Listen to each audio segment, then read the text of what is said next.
Welcome.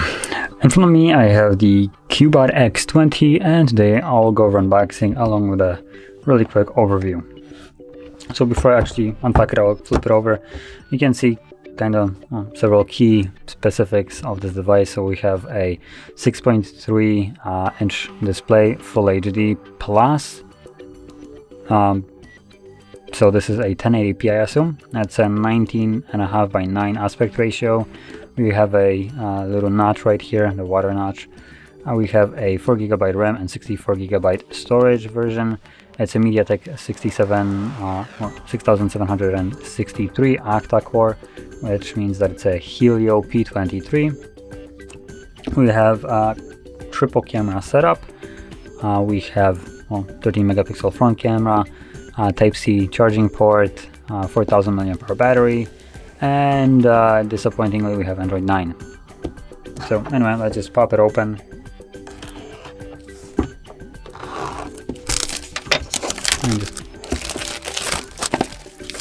There we go. I do have to say I kind of like the packaging. It's kind of nice looking.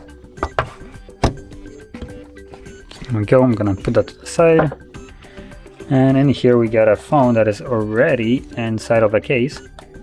So you can take that off, as you can see. Gonna keep it on here. Turn it on.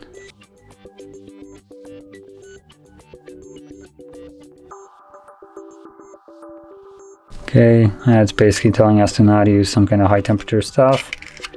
Got the thank you note. Just eat that to the side. Under here we get some paperwork and about all the interesting information. And then in here we got the charging cable. So this is a Type-C to Type-A, charging brick, and a SIM eject tool. And that's all we get in the box. Additionally, I'm just gonna peel that off. Oh, not the way I want to peel it off.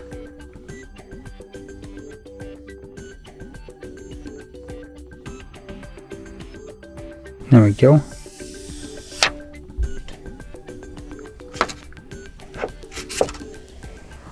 First time around it started coming off along with the screen protector, which it left a bubble. No.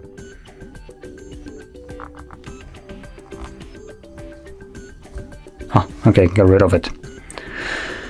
Okay, so let's go through the setup process. So you can quickly see the device.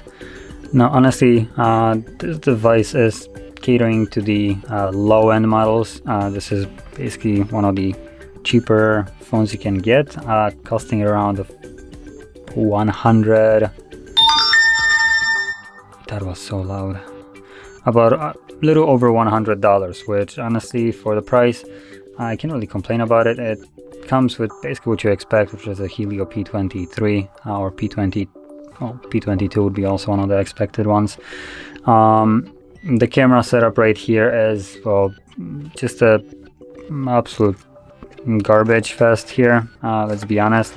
But if you're getting a phone for about $100, you're not looking for a phone that basically outperforms any kind of Samsung, so just putting that out there. Now, in terms of those cameras, we have a 12 megapixel, I guess ultra wide, but I'm kind of guessing it's not really described here. We have a 20 megapixel wide sensor and 8 megapixel for, well, something else. Let's see, maybe if I open it up I can figure out what are the sensors. So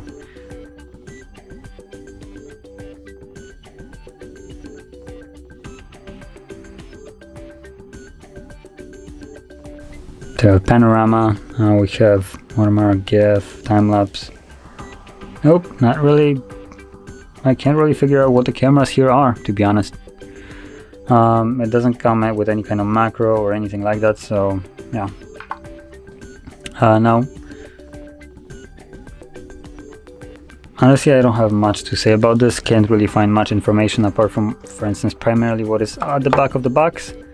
And honestly, this describes the phone fairly well. It is basically a budget device at about $100, and for the price range it delivers. It comes with a casing. It has something that I'd consider really nice add-on, which is a Type-C charging port. I just unboxed a Alcatel 1S, which basically costs the same amount, comes I believe with a little bit weaker processor and a little bit overall weaker specs, and also decides to still, for some unknown reason, include a micro USB charging port instead of a Type-C. So this is already a step up over that device. And other than that, I just quickly maybe take off the case so you can see how it looks like. And in terms of how it looks like, it has this, I would almost say, really similar to iPhone look at the back. This is, I believe, actually glass, which is surprising. Aluminum frame. So again, a really rigid device. It is quite hefty in terms of weight, so if you drop it, you might be looking at something breaking on it, either the back of the glass or your screen. So probably keeping that case on is a good idea.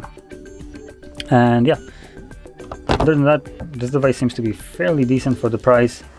It's obviously not going to win any kind of awards at being good at anything. Comes with a 10-watt charger, has only 4000 mAh battery.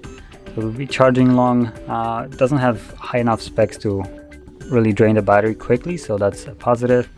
It has a 720p resolution, I believe. Actually, no, they mentioned it as a full HD, so 1080p, which is actually better than I expected.